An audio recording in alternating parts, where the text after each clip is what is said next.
Are you planning a long flight and worried about physical discomfort? Choosing the right medication can make the difference between a miserable trip and a smooth journey. For motion sickness, skip the standard pills that leave you groggy. Meclizine is often the superior choice because it lasts up to 24 hours with much lower sedation, allowing you to stay alert when you land. If your main struggle is that sharp ear pain during descent, a nasal decongestant spray used 30 minutes before landing is a game changer. It helps your ears equalize pressure, preventing that muffled hearing that can last for days.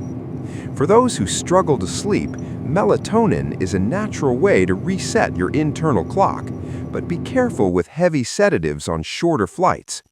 Deep vein thrombosis is a real risk if you are completely immobilized by a strong sleeping pill for hours.